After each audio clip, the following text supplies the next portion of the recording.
Invincible Season 3 is a near perfect adaptation. Much like what I had to say for the first 2 seasons, the show writers really understood the book's story and did everything possible to improve on it. And as this video drops, Invincible Season 4 should be coming out, assuming I don't procrastinate for 6 months again. So let me know down below if this season has any topics you'd like me to discuss. Rex, in my humble opinion, is not the best character in the show. However, I think he is the most improved. For the Rex fans unaware, he sucked in the books. And I don't mean like, oh, he was a jerk, he sucked. Like, no. Like, he sucked as a character. He was boring and bland. But over late season 2 and this season, they really made an effort to show Rex growing and evolving into this new person. The perfect display of this is that grocery store scene. He's just trying to be funny to Ray, but his typical bit is really condescending and it rightfully bothers her. This moment is his realization. He's known he wants to better the negative aspects of himself, but now he finally gets to see what that behavior actually is. He makes a conscious decision to apologize for his prior actions and make the effort to do better by her. This entire half-an-hour video could just be me talking about Rex's growth. He's so beloved because this whole plot was executed so well. But his book counterpart really did not have an arc. Like, he grew and he changed, but like comparatively to the show, no, he didn't. The start of the series show Rex is an obscenely rude asshole to the point like it genuinely pissed me off at times. But in the book, he's just like a little rude. Other than him cheating on Eve, he really doesn't do anything other than like a slightly obtuse comment. He doesn't even get any better. He's just an asshat less often. Up to this point in the show, Rex's death has been the most impactful. This arc was adjusted on purpose. It's been a while since the show had any major characters killed off, much less a beloved one. One of the largest themes here is the value of humanity. Moments like these, seeing the guy we've grown to love die, it amplifies the weight of every death in the background.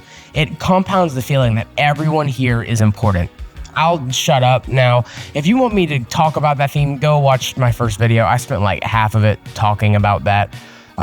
But over in the books, Rex's death really did not have any more weight than any other character.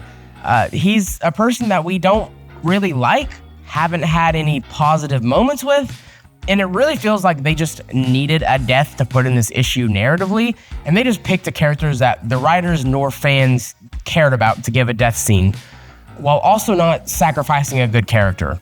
While like I understand the logic, it devalues death within your own narrative. Killing off a Nothing Burger character isn't brave or impactful, but making said Nothing Burger character a beloved fan favorite and then killing them off, very brave, very impactful.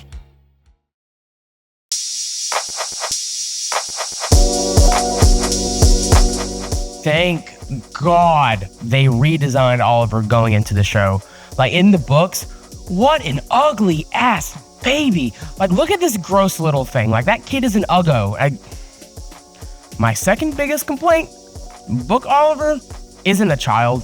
He's a grown ass man that just needs to be humbled, and not literally like he is a child. He just doesn't act like it. When Oliver was struggling with thoughts and memories of his father, he approaches Mark like, "Brother dearest, would you please relay tales of our father, your spawn? My adopted maternal support unit refuses to divulge in such matters."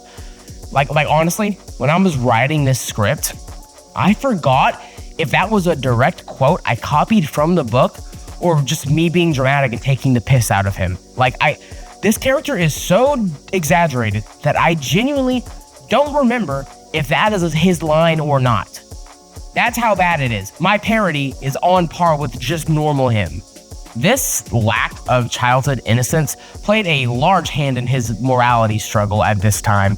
The books had Oliver be secretly evil for basically the entire story, but not even in a cool way, in a way that went nowhere and didn't make any sense ever.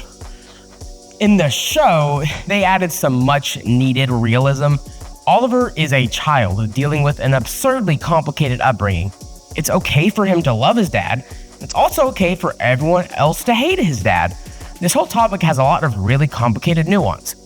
The show makes it clear Oliver is not some being destined for evil. He's a scared and confused child trying to make sense of insanity. The books credit most of his moral shortcomings to his Thraxan side. In both mediums, he talks about not fitting in among hominids and being more at home with bug people. And I love this, honestly. It's a great way of displaying how much of an outsider he feels like on Earth. I start to take issue when the books make this the core of his cruelty. That's a great issue for him to deal with. However, the books really feel like that's the part of him that devalues human life, not the Viltrum half. The show does a much better job at separating these two issues within his mentality. I have much more to add without repeating myself, but his mentality was improved to a degree that is hard to put into words. This arc is probably what I'm most excited for next season. This has already gone from a story that I only really liked at times to a compelling narrative that I'm invested in, especially now that Oliver had to kill an Invincible variant. I'm sure he's gotten a better idea and feeling of what death really means.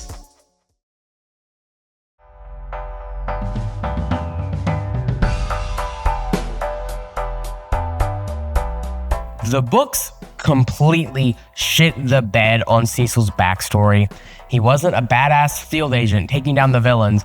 He was a damsel in distress that didn't even put up a fight. It only has the minimum amount of story required to get the plot where it needed to go.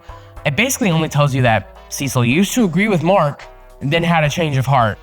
Like, no views into his mentality like the show does, him taking control of the prison, being resilient to this change. They didn't bother getting into any of these topics. And the show gives you this lore right in the middle of the Mark and Cecil fight, giving the current scene's themes the full context as to Cecil's perspective. But in the books, they released this issue like right after the fight, when like it helps so much better having that context while reading the actual altercation. In the initial run, the writers were also rushing themselves into this fight, and that really rubs off in Cecil's behavior. He acts a lot more standoffish than usual. He keeps escalating Mark in ways a logistical man would never do. He refuses to speak to Mark until they're in the White Room, and when Mark asks like why he brought him in there, he says for the element of surprise, and the Reanimen come out, and he was eager and wanting this fight just like the writers did. The show understood that Cecil would never do this. He had nothing to gain from fighting Mark. He only enters the White Room because he deemed it a necessary protection. It's a calculated escalation, not a needless one. The plot is also a perfect expression of the gray area theme. Both of them are completely coming from an understandable place. Cecil feeling the need to prevent another hostile takeover is warranted, but I also think it's pretty reasonable to be mad at a bomb being put in your head. This portion is planting the seeds of Mark's current small arc in his head. When is it okay to kill? When can people be redeemed? And how much can I let them be redeemed? He routinely is challenged by this here on out. His father, Sinclair, Oliver. Letting Mark begin this journey with such a strong escalated response puts a lot more weight on his own ability to change.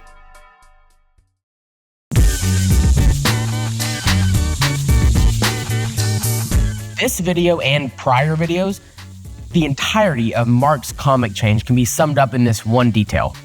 In both mediums, POWERPLEX asks Mark if he remembers the name of his late sister.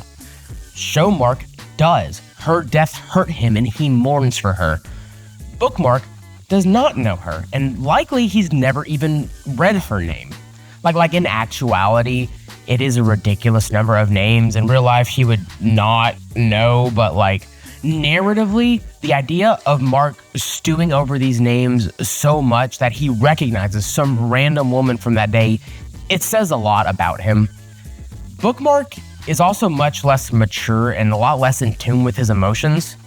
Well, honestly, he just has less emotions more than anything. I really am bothered by how in the books, Mark doesn't care at all about Oliver rushing into fights without his permission. I'm not going to get into like why he should have been mad about that. You've seen the show, but like he literally just sits there and aura farms over Oliver with a smile on his face. Like, no, you should be throwing that kid into the sun. Like, at the start of season 3 in the books is kind of where Mark starts struggling with being a Viltrumite. It was played with throughout the books before this, but up until Mark kills Angstrom, it doesn't really come up. He doesn't have to think about or confront these emotions. I really appreciate that the show realized early on, especially, and arguably throughout the entire story, this is the most central, important theme. So choosing to make it more extreme and start sooner leads to all of these stories coming to a stronger conclusion. When Multipole attacks Rex in the books, Mark is just like perfectly okay slaughtering them. Like, Mark is somehow overwhelmed too. Like the Viltrumite that just had a training arc 5 pages ago is getting overpowered by like 50 normal guys. Like, it's really dumb to write it this way. Like, there's no realm where Mark does not sweep. The show does this a lot better.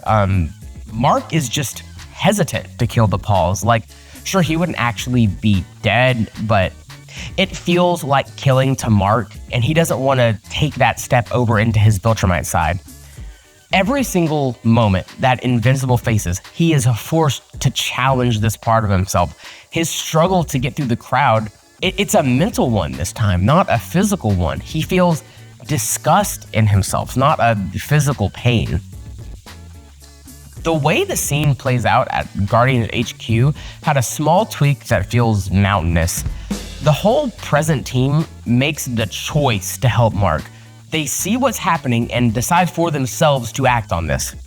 However, in the books, in the middle of them listening to Invincible, CECIL just kind of like detains all of them, or tries to, and just adds 5 more superheroes for him to fight.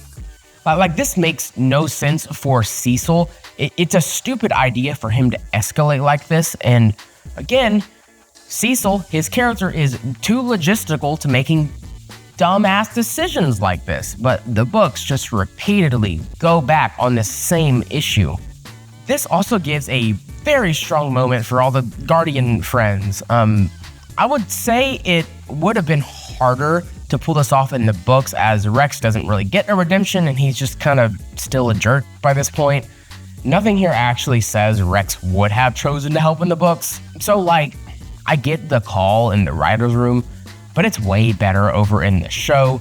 The Guardians actually make a choice, not getting forced into this fight.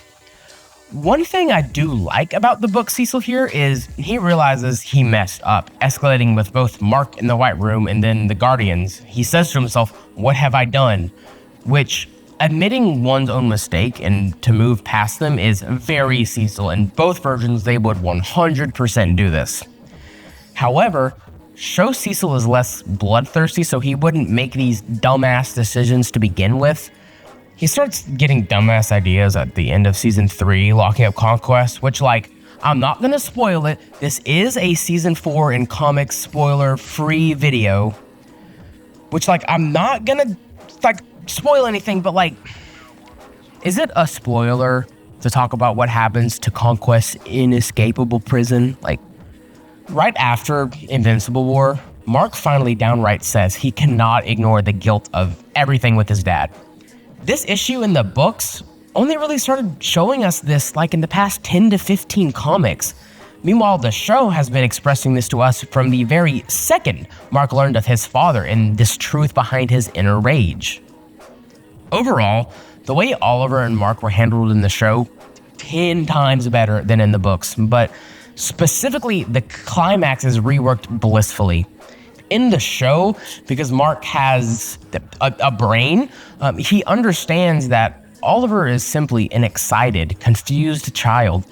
So he always puts down Oliver trying to fight people. He doesn't let him jump in, all that. But over time, Oliver matured and got better. So Mark also realized that at the end of the day, he's an excited kid and he has to fight so hard to not get riled up and just jump in. Mark, quick in the moment, asked Oliver to help him with POWERPLEX. This action signified so much to Oliver. It helps Mark while also showing us how much better he's getting as a parent, which the books, alas, does not. It shows Oliver that he's gotten stronger and Mark recognizes it. Oliver sees that, at least in this case, it might be too much for his brother, and when he needs the help, he will ask for it. Mark immediately talks to Oliver like he would any other hero, quickly explaining the enemy so they can work together and handle this effectively. Not only does Oliver recognize this, it's a big deal. All of this work he's put to mature up and get a stronger understanding on the value of life, physical training, as well as restraint and holding back this excitement. In this moment, his brother, the man he looks up to the most and wants to be just like, recognizes it. This is like super rewarding for Oliver, I'm sure, but more importantly, it tells Oliver that he needs to keep it up. Oliver knows how hard it was to get this far. Getting seen as an equal could really do a lot of good for him, getting a stronger moral code and a maturity bump. The show's romance arc was a nice breath of fresh air from the books. It's a narrative that, like, as someone who, excluding Tweek and Craig, doesn't care at all about romance plots, I've been really invested in and compelled by this one. It's handled really well.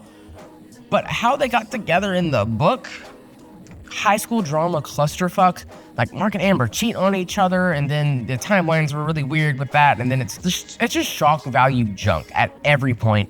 Even when they like move past the other Eve, Bookmark straight up tells Eve that he didn't like her before the future alternate Eve, whatever, put that in his head, and it's one really weird behavior for Mark, and also just like not true with everything we know about his character. It's just wrong.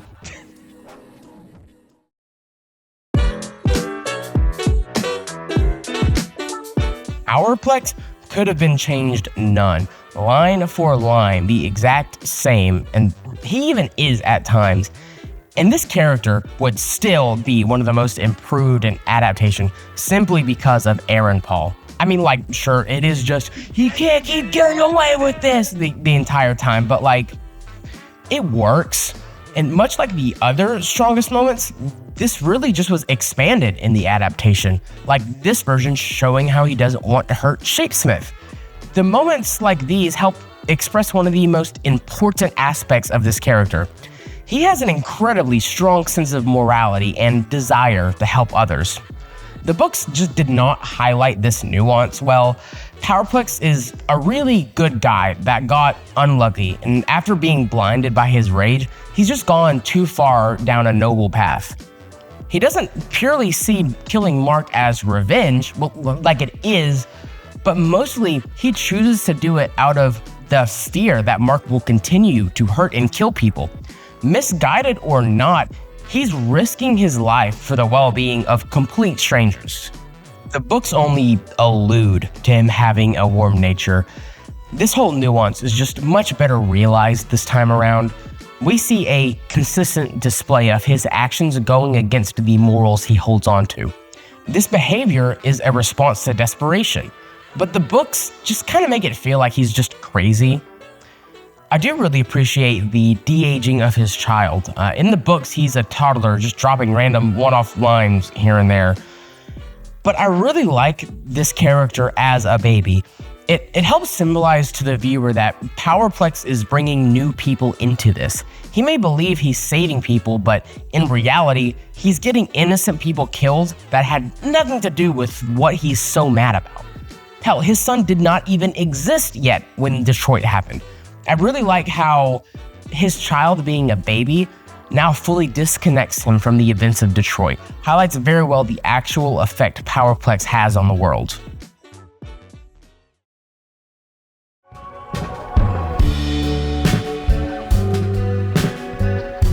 every superhero story is about the good guy fighting the bad guy. However, Invincible is about good morality battling bad morality. Being good or bad isn't a black and white thing. There's nuance, struggles, abnormal circumstances that can push a good-hearted person to their lowest. Like, look at this silent opening scene between the two villains. This helps amplify how every side character, even these two villains that we've seen once before, matter. They struggle, they laugh, they want to do better for them and for the world. Everyone here matters, and the show keeps shouting this to the viewer. This also magnifies how hard it is for a lot of these people to do the right thing. They get dealt terrible hands, and the only way to provide for the people they love is to steal for it. The books have this arc expressed as a few panels, forgettable and unimpactful, opposed to this expanded, morally complex narrative. My first time seeing this, I remember pausing and asking myself how I personally felt about each of the decisions in this given situation. It's a much more realistic depiction of them trying to go straight. The comics, they just stay completely static. One of them wants to do crime, the other is just barely on the fence, and they don't both go down a long struggle trying to do better, trying to get an honest route. They just are like, yeah, let's do crime. Let's do crime.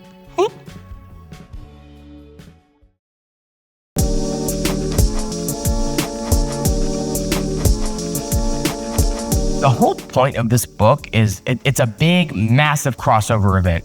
But unlike other publishers who would make this 10 issues spread across 5 different series, this is one issue of one book, and it is packed.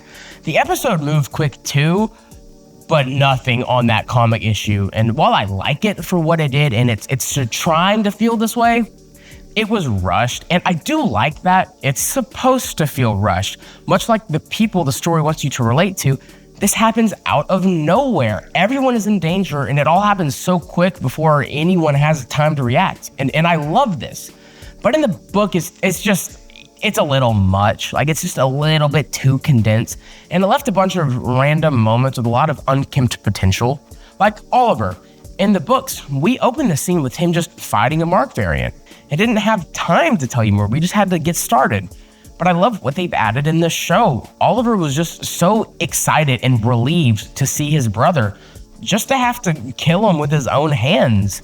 Even Eve getting hurt, taking Mark out. These happen in the book, but we don't see Eve get hurt. We don't see Mark toying with the idea to stay or leave. We don't see CECIL hardballing him to get back out there.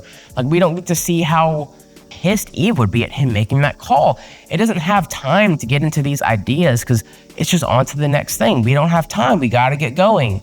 Now, this issue has a problem that many of these do early on in the story. A lot of the really compelling emotional angles are restricted to being implied emotions. Invincible was one of the worst culprits of this. Yeah, we can infer all of these emotions, but we don't get to see, understand, and grasp the struggle all of these characters are going through.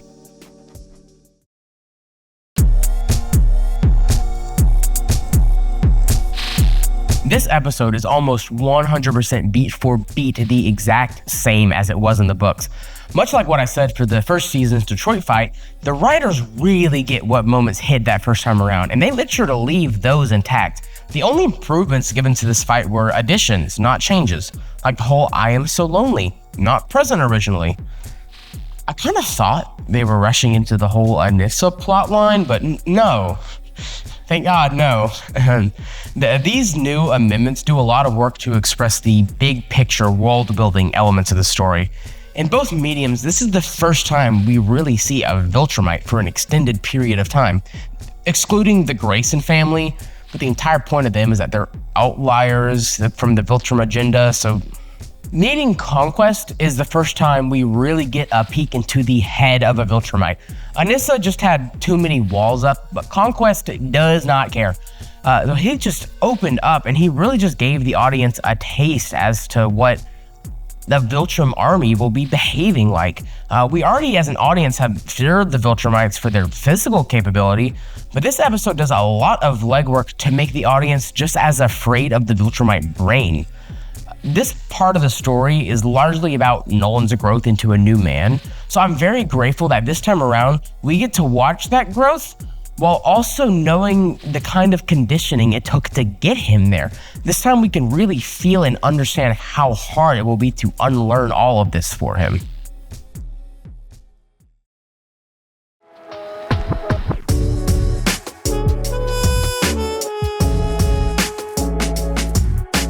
In the screen depiction, he is very reluctant to bond with Alan, but he just unfortunately does not have any say in the matter. Due to his centuries upon centuries of actively serving the Viltrum Empire, he's beyond hesitant to break the only nature he's ever known. His whole arc is about Alan's struggle to open Nolan's eyes, and Nolan's struggle to realize that they've already been opened. I mean, hell, Alan doesn't even convince him by the end. He has to be executed in front of Nolan for him to finally realize that he can't sit around and let the people he loves be hurt, and that if he really is against his old ways, he needs to get off his ass and do something about it. It is such a powerful, captivating way to kick off such a standout arc of the series.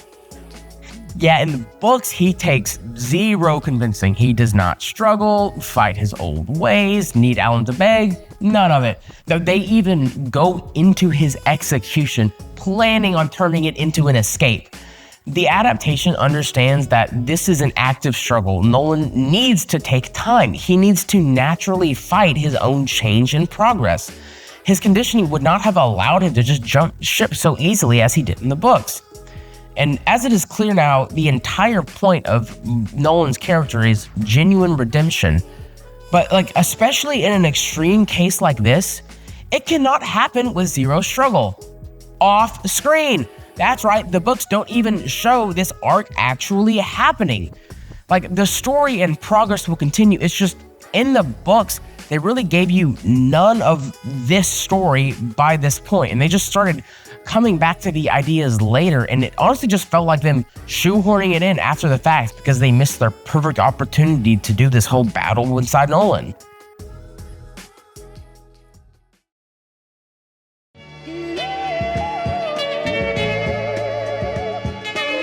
The moral dilemmas present in the Guardians of the Globe breakup are much better inscribed here. The episode opens with them being built up as a family, all in sync, stronger than ever. Just to have a simple disagreement they're all so passionate about disintegrate what is clearly a well-oiled team. The fanbase at large, myself included, side with the team. Even then, the beauty of this scene and the show as a whole is there's not a right and wrong opinion. Even this less popular side, they make a good case.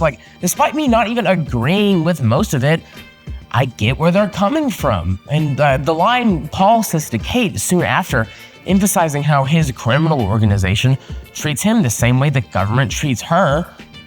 Sure, this might not get through Kate's dense skull, but this resonates with the viewer and adds so much more philosophical meat to this breakup unfolding around them.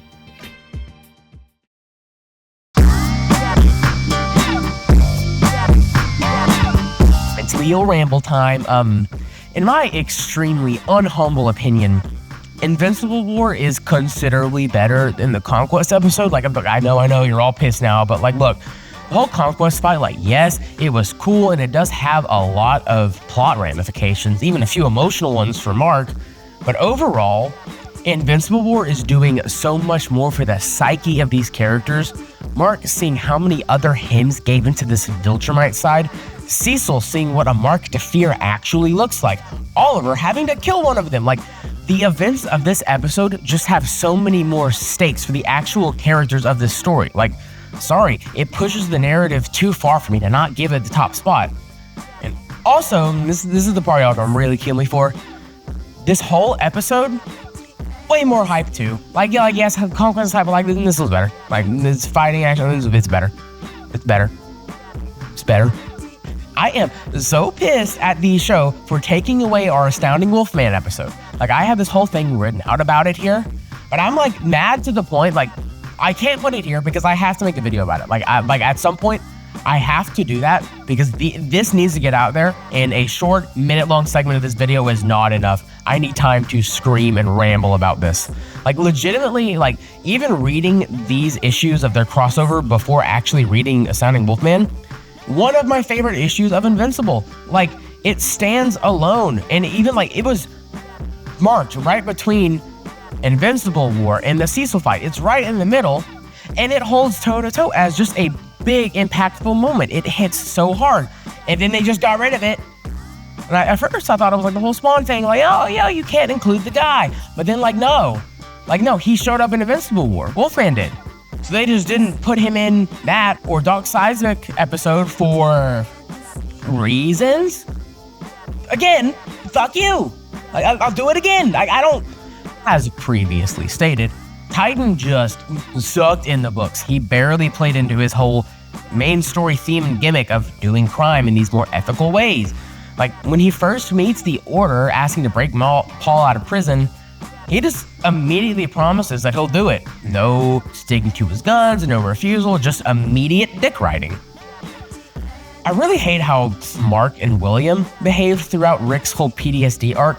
Both of them were really just like dismissive. Like, when he has a panic attack, neither of them care. And like, I mean, William is just concerned with Mark flying them back home.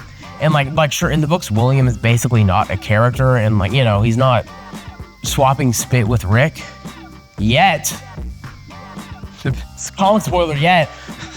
But like, having the both of them, like Mark especially, acting with so little compassion and regard for him is just really out of character, and it's literally like against a main central theme of Mark's character. Like, humanity is his whole thing.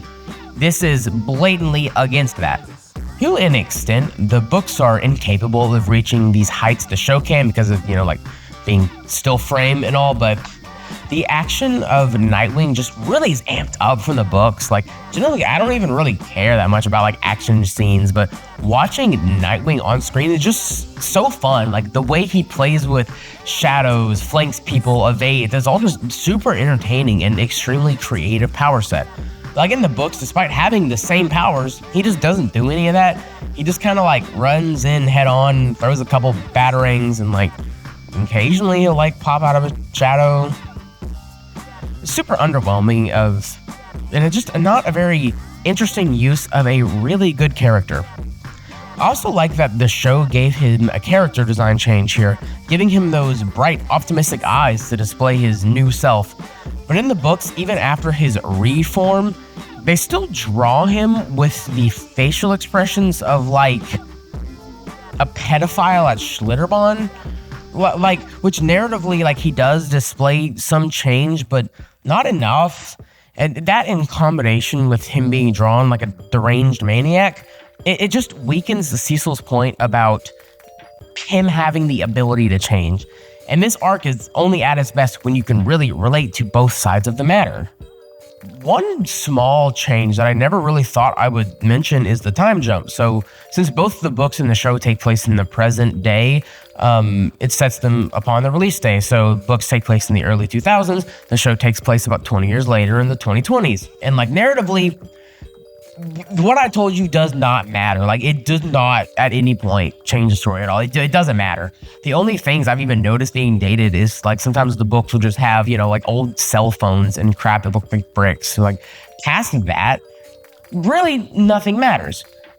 But I would like to draw attention to one very specific thing I've noticed. So like this guy, right? This guy over here. He is just, if this guy was alive today. And like, look, I know like that sounds crazy to say because that's every character in the show, and it's the same guy. Like, no shit, it's him if he was here today. Like, I get what you're like, I get how crazy this is, but like, don't tell me that over the past 20 years, this kind of guy turned into the other kind of guy. Like that one went over and turned into that one. I don't know when it happened, but it did. Those are the same guy. Do I sound insane? Is it? I know most of you watching don't really know this guy yet, but this is Tech Jacket. Say hi, Tech Jacket. Yeah, he took out a Mark in the Invincible War, but that's pretty much all he's done thus far. But this guy is super important main character. You'll see soon enough. This video should, in theory, be coming out as season 4 is airing, so you'll probably get to see him some then. But I bring this up now because I hope so bad they change this design. I hate this stupid little forehead bump thing. It's so stupid. It looks like he got caught up in the antics of Tom and Jerry, and he just got a mallet to the dome because of it. It's stupid. Just chop it off. Just cut it off. Get rid of it. Bye. Go. I did just realize for both mediums, Alan not recognizing Nolan as a Viltrumite is like very understandable. He looks like every other human. But Nolan definitely during those early battles on Earth would have noticed that he's a Unopan. He would have realized this. And like, hell, he had probably heard tales of this special Unopan by this point. And it's like weird he didn't just like, you know, kill him, or like the very at least noticed he was a Unopan. He just acts completely unfazed. Like on this reread, I completely forgot about the Amber abuse arc they scrapped. Like holy hell, turning the page and seeing the black eye caught me so off guard all over again.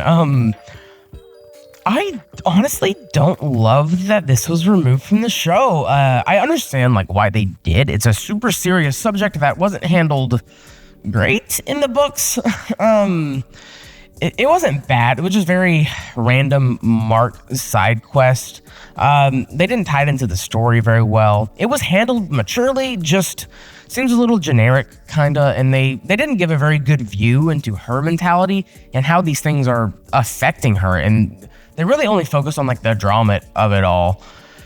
But I kind of wish it was in the show. Like, even in the books so far, like this is the most interesting Amber moment. Like that's not saying a lot, but if they took the scene and played with it, I think it could have been something great. Like, sure, I'm glad that we got the whole like bowling scene, great maturity out of the both of them, and I'm overjoyed that we like got this moment. But I'm kind of worried for Amber going forward in this show because like in the books she sucked. Like so pretty much here on out, after this whole abuse thing happens, she's not in the story. Like, but she might be in like a single panel or something that I'm forgetting about, but she's pretty much not here. And I'm really hoping that we don't get that for this Amber. I really like the show's Amber. I have talked a lot of shit about the book Amber. I don't like her. She's a little punk ass bitch. Fuck her. But the show Amber is a character that I really like. Like, sure, she is very hated because of one scene that, like, I've talked about it. Go watch the first video. I'm not doing that again. I really hope this isn't the end of her. And having their whole arc tie up in such a perfect bow right there at the bowling scene, it just gives me low hopes that we will ever see her again in any meaningful way after her just kind of being like, in Invincible War. Like, that might be the last we see of her, and I really hope it's not. You know, they might have removed it because, like, Mark did kind of dangle the guy off of a roof and threaten to kill him very sternly, very believably. And, like, they might not have wanted to do that because it was, like, just prior that he had done the same to Cecil, and that was, like, over his family. Maybe they didn't want to show Mark threatening someone's life over, you know, an ex-girlfriend. Like, maybe that's it, but still, I kind of wish they did something with it. I kind of wish they did. They should have. I just hit 6:50 a.m. and I am filming my outro. Thank you for watching. I do kind of want to talk for a second. I've been like struggling to figure out what this channel is and going to be. And I've had a lot of big life changes recently that mixed with procrastination has slowed down my workflow a lot. I really meant to make these 3 videos a while ago.